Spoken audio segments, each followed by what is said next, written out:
Hey there YouTube! Welcome on back to Artichoke Dip. My name is Rob, solo tabletop gamer. And in this video, I'm going to get into the second encounter of my first game session.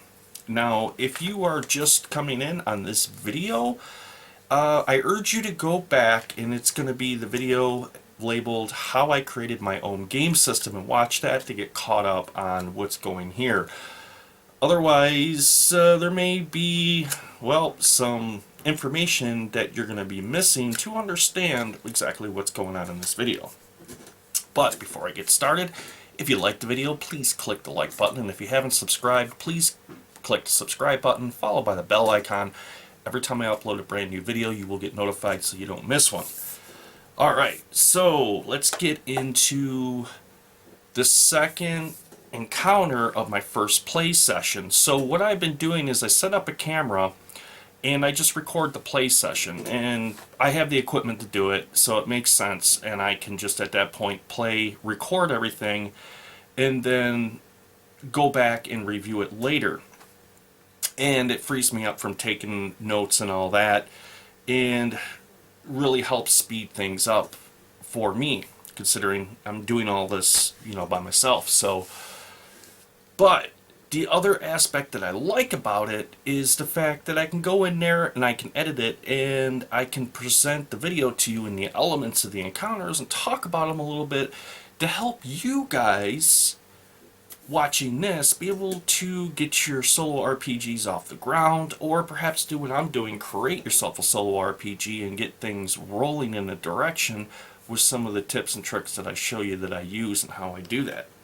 Alright, so without further ado, let's move into the second encounter of the first play session. And then later on, I'm going to talk about, towards the end of the video, how this came more into play. Alright, let's check this out. The Safe Haven compound. So, an hour has passed, they're heading back. I'm going to roll to see if there's another encounter, so I can do away with these ruins.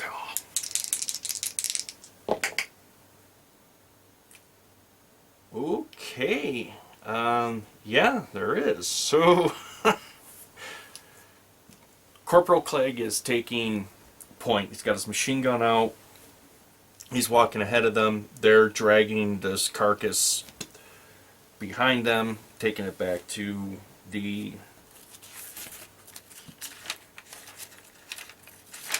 compound, and it is at that point.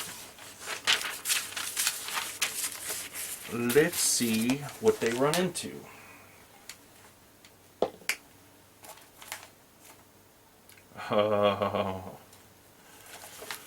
Scanning the horizon, and he's looking for enemies. He sees what looks like a group of humanoids from this, what he can see from the silhouette, moving towards him, because it's getting to late afternoon now. The sun's getting low in the sky, and things are starting to get harder to see. He sees what looks like a group of humans moving quite quickly towards him, and they look like they're using very primitive type of weapons, such as like clubs and stuff that, well, they would never think of using in warfare, because they've always trained with firearms and explosives, so it's rather new to them. It's at that point Corporal Clegg, he motions, he goes, "Stop." He goes, we're under attack. We're being attacked. Sergeant Winters and Hannah Smith, they drop the rope and immediately take their rifles from their shoulders and lock the ammunition in there, getting ready to defend themselves. What I want to say up to this point, what I want to make clear is, with my encounters, So what I will do each play session that I do is take my percentile dice and roll, and that's going to be my base number for the entire session.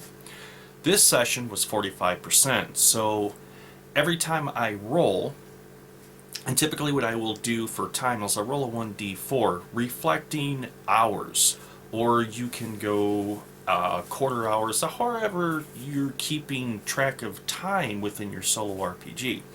Me, I like to use a 1d4. So I roll that, then I roll my percentile dice and check against it.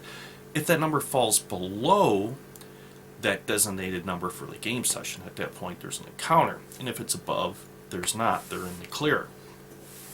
Another thing, too, that I wanted to point out is using the two 20-sided dice that you have just seen right there.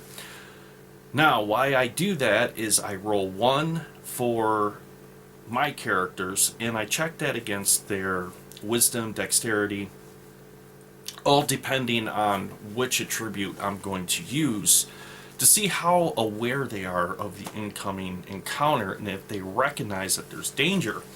And I do the same for the encounter as well. The winning side at that point, well, gets basically first dibs on the encounter, which works out. Most of the time, I have to say that the encounters normally get the drop on my characters, but I have to admit this time the rolls were in my favor, and they were able to, at that point, pull this off. The encounter that I had used was from the 3rd edition monster manual right here, and the encounters, as I put down as mutated humanoids, was this guy right here, the Grimlock, just to give you a visual representation of it, which unto itself looks like a thing of nightmares. But enough about that. Let's see how this encounter played out, and let's go from there against the oncoming attack. So as the silhouettes move a little bit closer to what Corporal Clegg can see, they begin to take shape, and he notices that even though they look humanoid, they're very, very distorted. They're very, how would you put this? Mutated. They just do not, even though they look humanoid, they are not human. And it takes him back quite a bit. And with that, he's got to roll a sanity check to see how he's going to cope with this situation. So, the encounter's the first level, same thing, 10 plus their level is 11. So that's my difficulty class to roll against this. And I'll see what Corporal Clegg gets. He rolls a 16. At this point, he's, well, it does not surprise him. His training has kicked in. He just knows he sees 4 enemies moving towards him very quickly with weapons. And he knows if he wants to survive, he's going to have to basically fight them to the death. So he's going to go first. He's going to fire first. And then I'm going to roll the sanity for these two and see how they're going to react to what they see as well as they advance a little bit closer for them to get a better look as well. But first things first. So Corporal Clegg's going to fire at this guy coming in. He's got this huge, looks like an axe made out of, it's a big, basically stone chiseled to a sharpened point, connected to what looks like it could possibly be either an old tree branch or who knows. It's just a huge piece of wood that it's attached to with what appears to be some type of natural leather or sinew that he can only imagine. It could be just from about anything. Yeah, I'm sure he doesn't want to find out what they eat. So let's see how he does fire. So he opens fire. As soon as he raises the weapon, to his surprise, it's almost as if like they know what a firearm is, and they at that point make an evasive maneuver such as that. He was expecting an easier target, which he shouldn't have underestimated him, but however he did. And now I'm going to roll for their sanity. So they have difficulty class 11 to pass. So I'm going to go for Hannah Smith first. 17, she's good. Sergeant Winters, a 4. He is like, he's not taking this too well. He's just cannot believe what he's seen. I gotta see how much sanity he's gonna lose from this. By the time he gets back to the compound, he's gonna be just completely insane.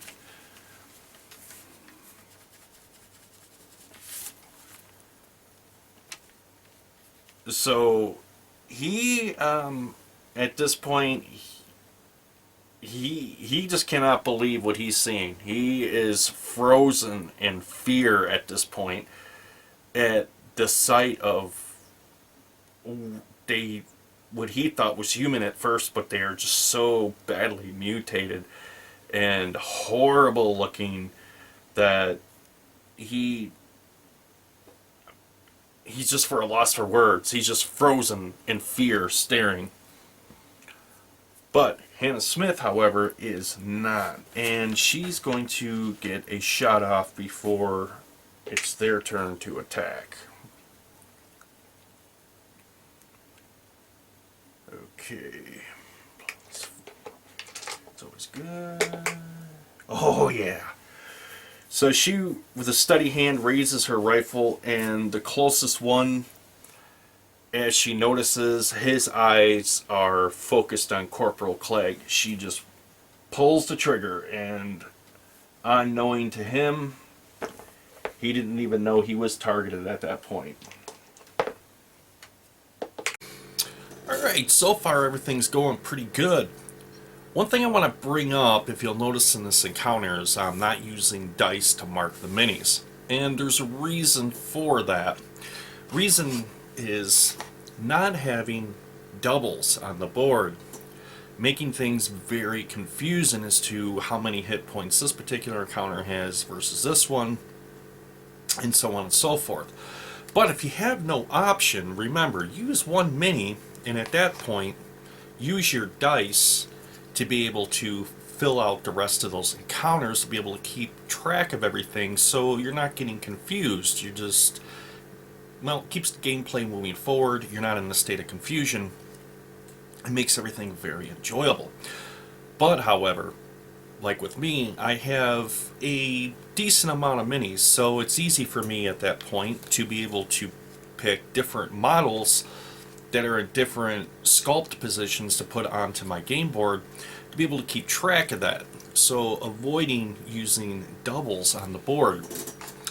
Just wanted to throw that in there, my friends, and let's get back to the scenario and see how things play out.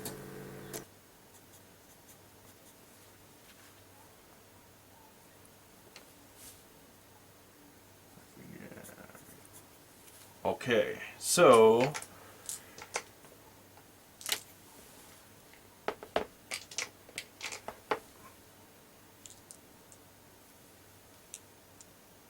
one,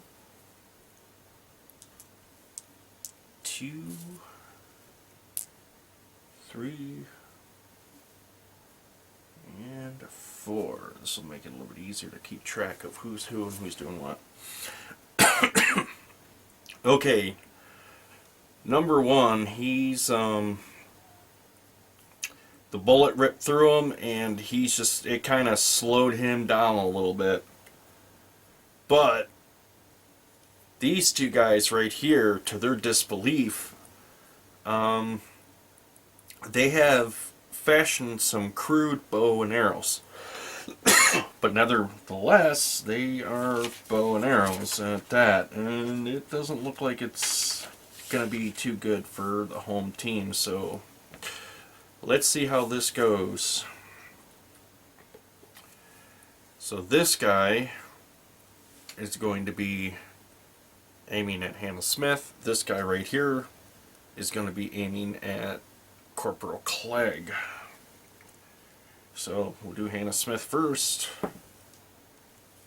Misses. The arrow goes way off its course. Oh, unfortunately for Corporal Clegg, this is going to be bad. The arrow strikes him into the leg, and he's going to take 3 points of damage.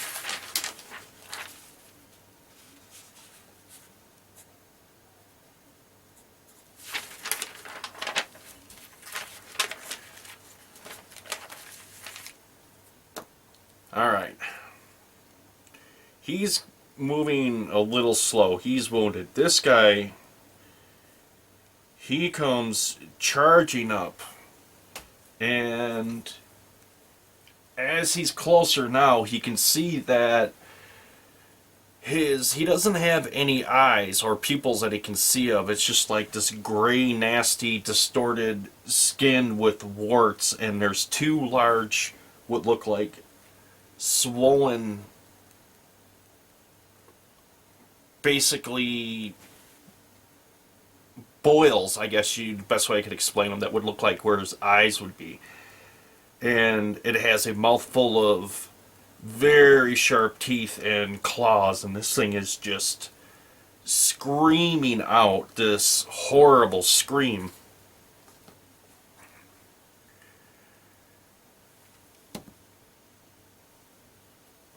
As it gets closer, Corporal Clegg realizes that he has to do something quite quickly. He takes a machine gun and puts it up, like, bam, to block the incoming attack from this crudely fashioned club that this thing has, and pushes it back off of him. It's at that point he brings his machine gun down, and he's at pretty much point blank range. So with that, I'm going to give him a bonus to his attack roll. He's going to get a +2 for him being so dang close. Okay.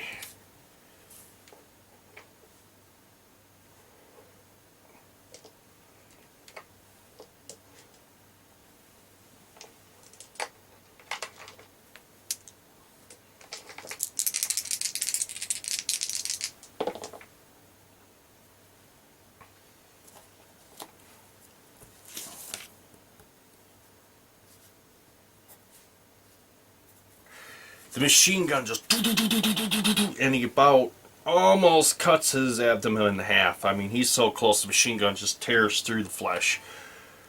This creature just falls to the side, screaming. Instead of a attack scream, it's changed to a more deafening sound of agonizing pain. And now it's going to go to Hannah Smith. She's going to target her target here again.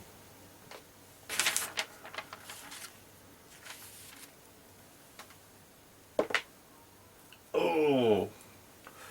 So as she raises her gun and she pulls the trigger, some of her ammunition that she got must have got wet at one time, because she hears the pin go click, but the bullet does not fire. That sucks. Alright, I have to see if he's recovered from just being completely frozen in fear, so he's going to have to roll an 11 to snap out of this thing. Let's see if he... Well, I'll roll his will save, which will give him a +3 to that. Okay, he does. He's kind of more or less basically got a hold of himself. He's still shaky as hell, but got a hold of himself and is able to operate as a soldier once again. He sees this guy lumbering in towards Corporal Clegg. He turns, brings his weapon up, and aims at the enemy.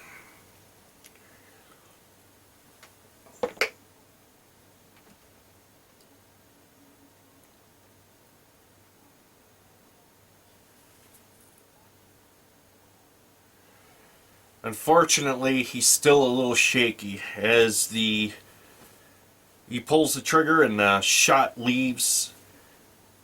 Does not hit its target. It just strays way off.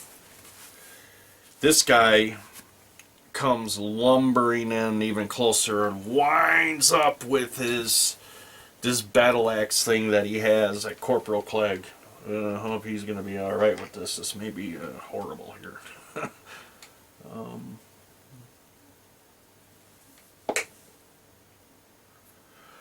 But Corporal Clegg, he's a tough old dude as he comes down with this crude fashioned axe. Once again, Corporal Clegg turns his gun sideways to block himself and boom, catches it, pushing him, the attack, back off of him, and he takes a step back away. Just like what he did to this creature that's sitting here just screaming out in agonizing pain. Brings his machine gun down at point blank range and gets ready to open fire on him. And he's going to get a +2 as close as he is as well.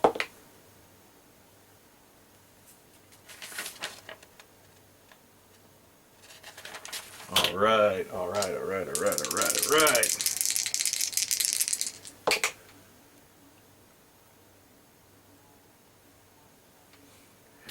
So, Corporal Clegg just brings the machine gun down. He's had a bad day and just looks up at him and he says, "Bon voyage, mother," and pulls the trigger and pop, pop, pop, pop, pop, pop, pop.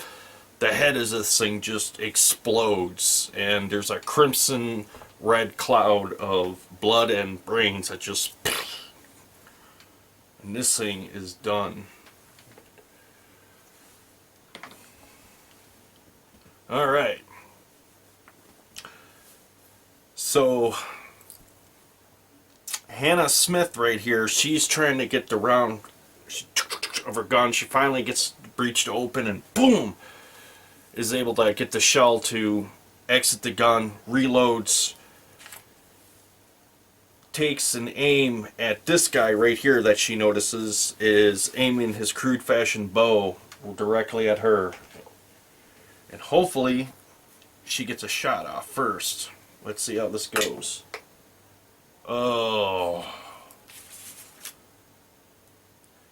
So she raises the gun quickly, but she doesn't take the time to really line the shot up and pulls the trigger. Bam! Shot goes off, but misses.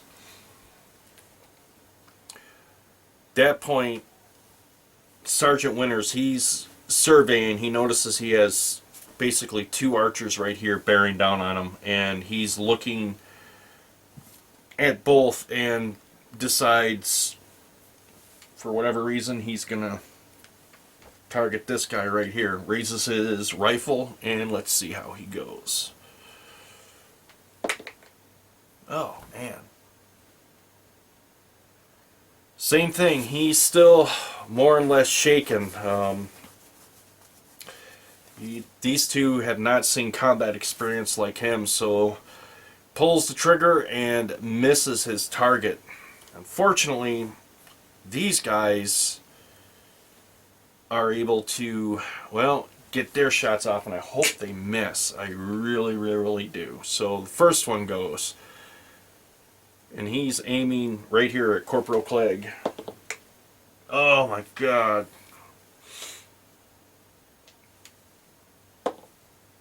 Ouch. Ouch, ouch, ouch, ouch, ouch.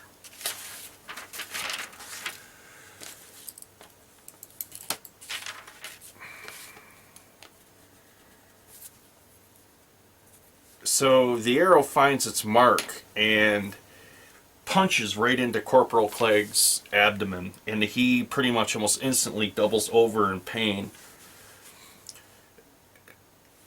This guy is going to target Hannah Smith. Let's see how she does. Oh boy.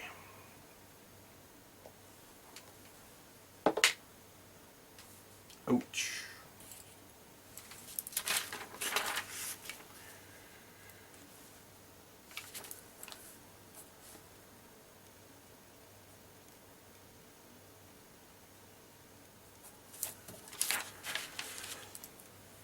The arrow finds its mark and boom, cracks her right in the leg, and she can feel the primitive arrowhead scrape off her bone as it comes to a stop, and she screams in just agonizing pain. So hopefully at this point, he can snap out of it, can be able to pull it all together. Corporal Clegg, despite his pain and what he's going through, pulls his machine gun up and aims at this guy. And let's hope he can pull this off.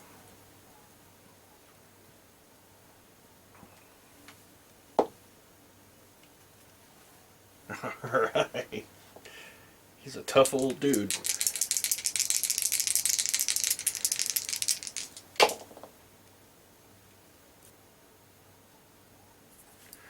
So the machine gun just goes off. He decimates this guy, this mutant's arm that's holding this weird looking bow, well, primitive looking bow it's holding, and just pretty much it looks like a pound of hamburger hanging off of him and across his abdomen. The thing just is screaming out in agonizing pain and immobilized, trying to crawl away from this ensuing slaughter that's happening right here. Corporal Clegg at that point yells at his other two companions, "Fight! Fight for your life, damn it, because that's what you're doing." Hannah Smith, despite her pain, at that point takes the magazine out of her rifle, throws it, grabs a new one out of her supply, slaps it in the rifle, pom, cracks it, aims at this creature right here. She hears screaming. Well, there's two of them screaming out in agonizing pain, but she can see this one, and she has a score to settle with that. It's down, so I'm going to give her a +1 bonus to the roll because it is capacitated, okay?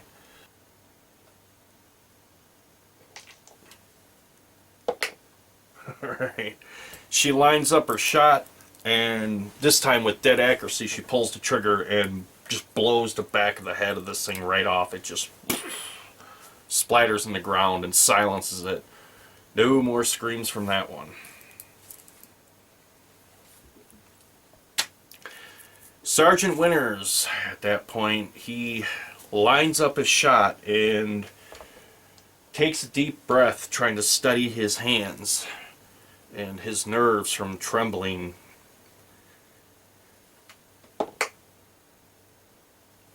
It pays off as he lines the shot up a little bit more sure of himself.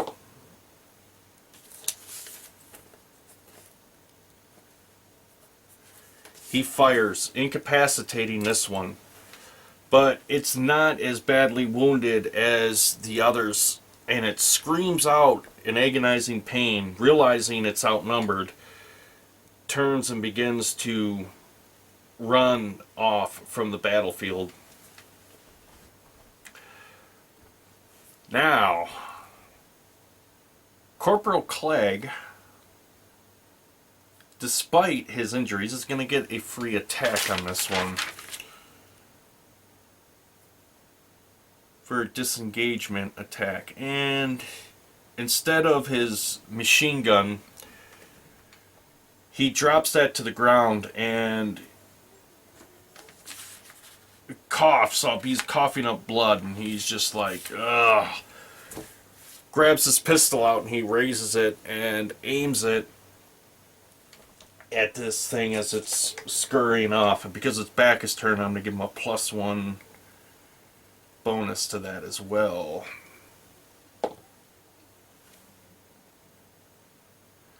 He fires his gun, pow, pow, pow, several times, but unfortunately from his injuries, his aim is severely off, and he begins to move further off the battlefield.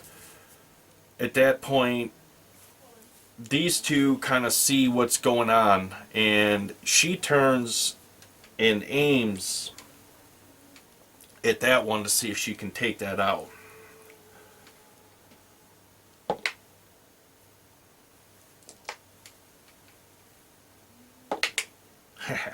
And with deadly accuracy, they see the back of the skull of this one just boom as its body comes sliding to a dead stop in the grassy field.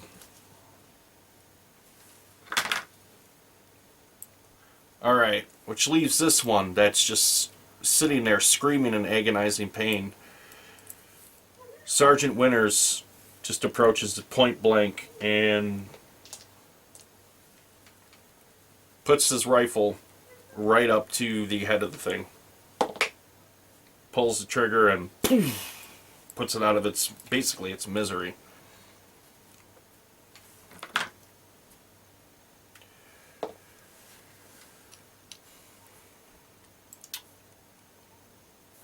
It's at that point that Hannah Smith, the medic, surveys what's going on with Corporal Cleggs. Sees the arrow shaft sticking out of his abdomen. She knows this is bad, and about the only thing she can do is just wrap up his wound with bandages right now to stabilize everything until they can get him proper medical care. So she's going to use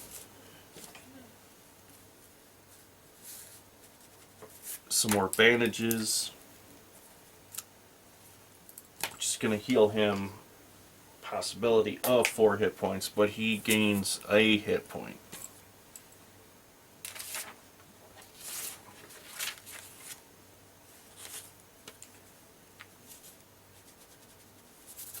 So he is now at 3 hit points.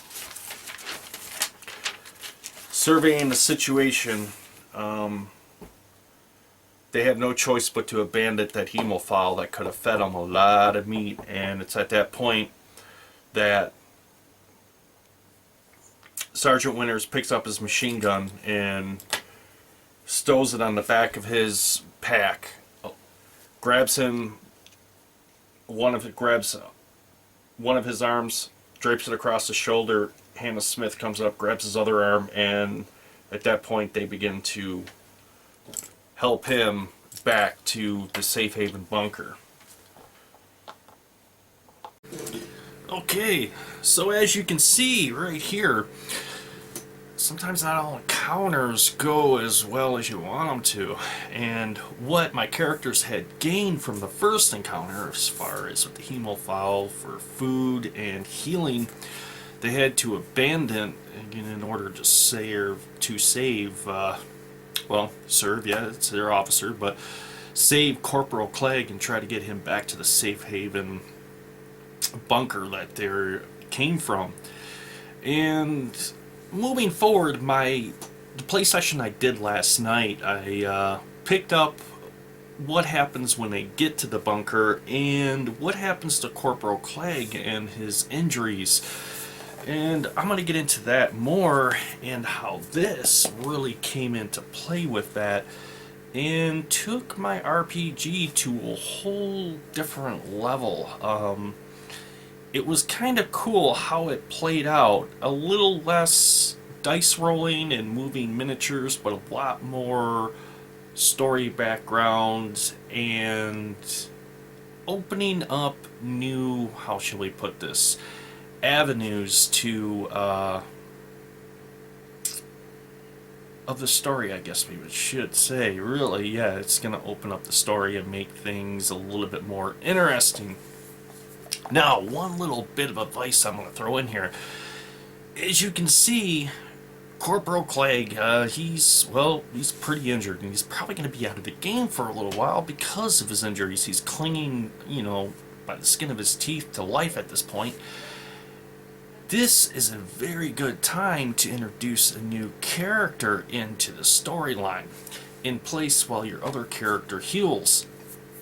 And another bit of advice I can give you: when you roll those dreaded ones on your 20-siders or on your 6-siders or your percentile or whatever system you're using, don't always look at it negatively. Use it and incorporate it into the game to help the story progress and move along.